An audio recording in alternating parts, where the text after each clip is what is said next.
Bom pessoal, olá a todos. Eu fiz um shorts vídeo aqui no canal, pessoal, sobre essa questão dos cavalos do faraó e gerou uma certa polêmica, né? Várias pessoas vieram comentar tudo.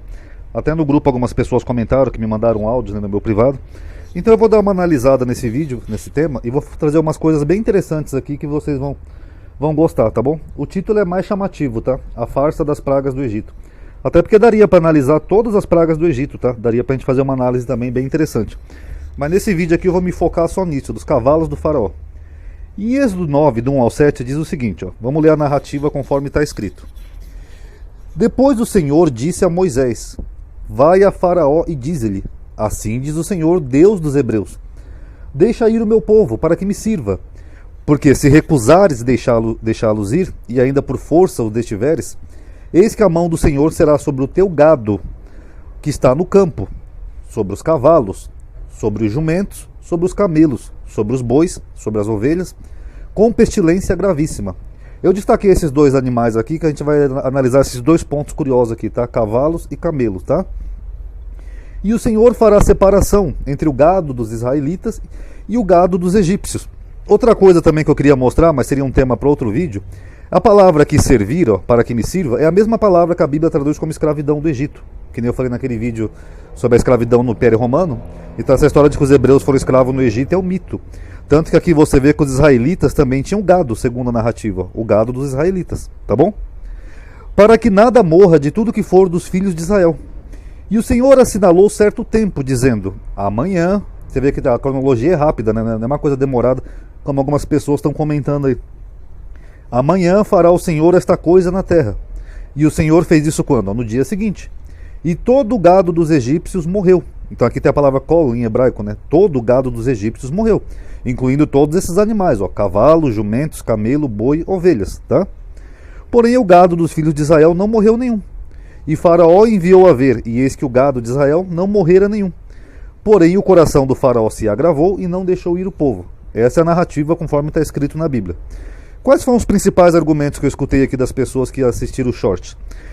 Muitos falaram, inclusive no grupo, que era só os primogênitos, por causa aqui de Êxodo 11:5. E todo primogênito na terra do Egito morrerá, desde o primogênito do faraó, que haveria de se assentar-se sobre o seu trono, até o primogênito da serva, que está de trás da mó, e todo primogênito dos animais. Só que tem um problema. Aqui em Êxodo 11 já é a última praga, é a 10ª praga do Egito, a morte dos primogênitos. Essa aqui não, eu não lembro se é a 5ª ou a 6ª, mas essa aqui é outra praga. Então, só essa praga aqui dos primogênitos já contradiz ali o que está escrito na praga anterior. Porque isso aqui está falando que ia morrer todo o primogênito dos animais, já não teria mais animais para ter primogênito. Porque segundo aqui o capítulo 9, Deus já tinha matado todo o gado dos egípcios. Ok, amarelinho, ó. E todo o gado dos egípcios morreu. Então só isso daqui já é uma contradição.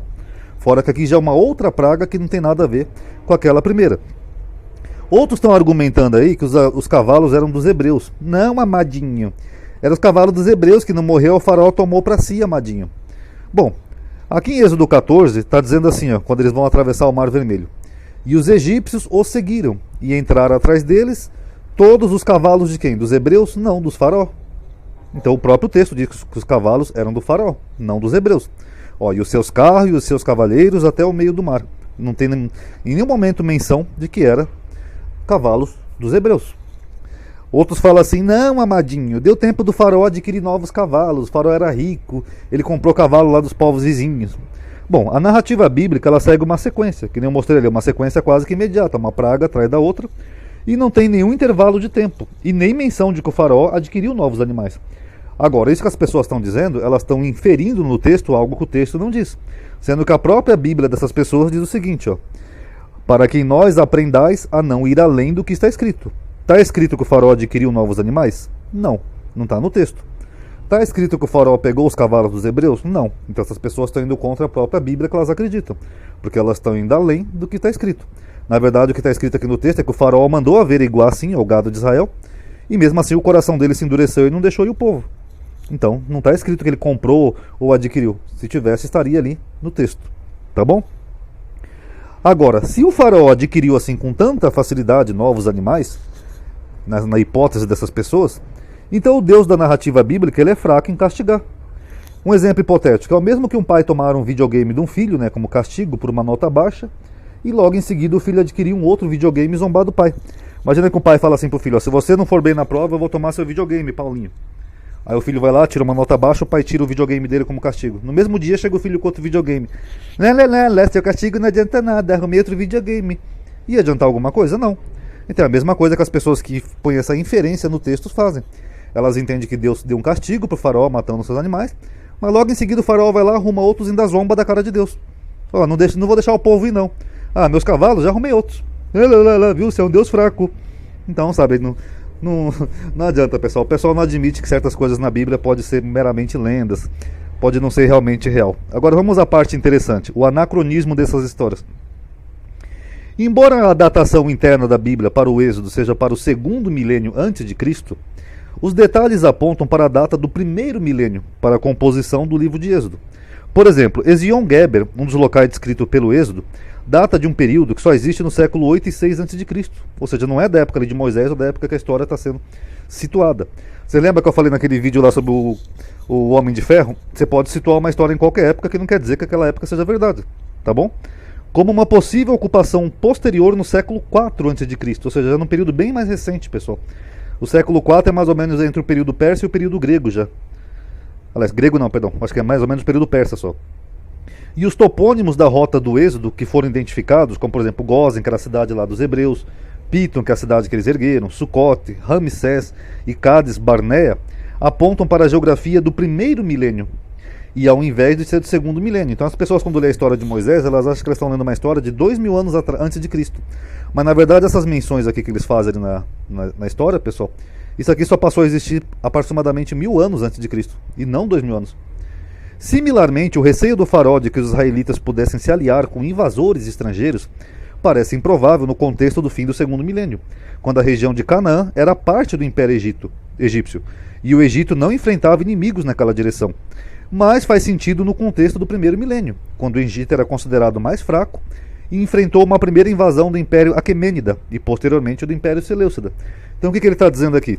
Que a história ali de Moisés fala que os hebreus se multiplicaram e o faraó teve medo que eles pudessem se voltar contra eles em caso de guerra.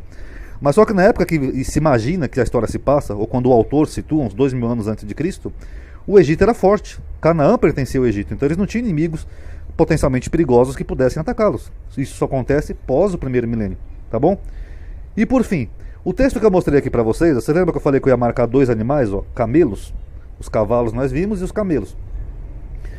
Agora olha que interessante, pessoal. A menção do camelo ou dromedário em Êxodo 9:3 também sugere uma data posterior de composição.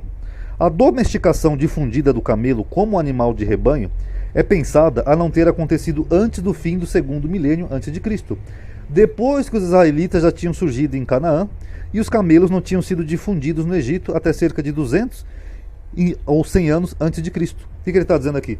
Que o Egito só começa a usar camelo como animal domesticado entre 200 e 100 anos antes de Cristo, ou seja, bem recente, bem perto da época de Jesus, até uns 2 séculos antes, próximo da época Seleucida lá dos gregos. Então, se a história de Moisés que você está lendo aqui na Bíblia é uma história real, como é então que o faraó aqui e os israelitas, eles tinham camelos, se os camelos não eram domesticados nessa época? Moisés estava lá com o povo, com os hebreus lá no Egito, mas tinham camelos? Não, eles não tinham camelos, pessoal. Os camelos só começam a ser domesticados por volta de 1000 e poucos anos antes de Cristo, ou seja, bem depois de quando se passa a história, e os egípcios só começam a utilizar, a ser difundido no Egito, entre 100 e 200 anos antes de Cristo. Então é completamente impossível ter camelo na época em que a história se situa. É que nem eu falei naquele vídeo que eu falei para vocês sobre o Homem de Ferro lá e Jesus. Você pode criar uma história fictícia e situar em qualquer época. Eu posso pegar aqui e começar a escrever uma história. E Moisés encontrou Agamenon, Hermanoteu, no Vale do Sinai. Pronto. Quer dizer que a história é verdade só porque eu estou escrevendo? Não. Então é a mesma coisa. Isso aqui é um anacronismo. Essa história de Êxodo foi escrita depois. E é por isso que ela tem esses erros aqui. Como falar que todos os animais dos egípcios morreram. Logo em seguida eles estão na última praga do Egito. E depois os animais morrem lá na travessia do mar. Fora que você não tem comprovação histórica nenhuma dessas passagens em questão. Tá bom, pessoal? Então quem puder dar um like no vídeo. Espero que vocês tenham entendido e gostado, tá, do vídeo. Dê um like aí que ajuda a aumentar o engajamento. Tá? Até a próxima. Paz a todos.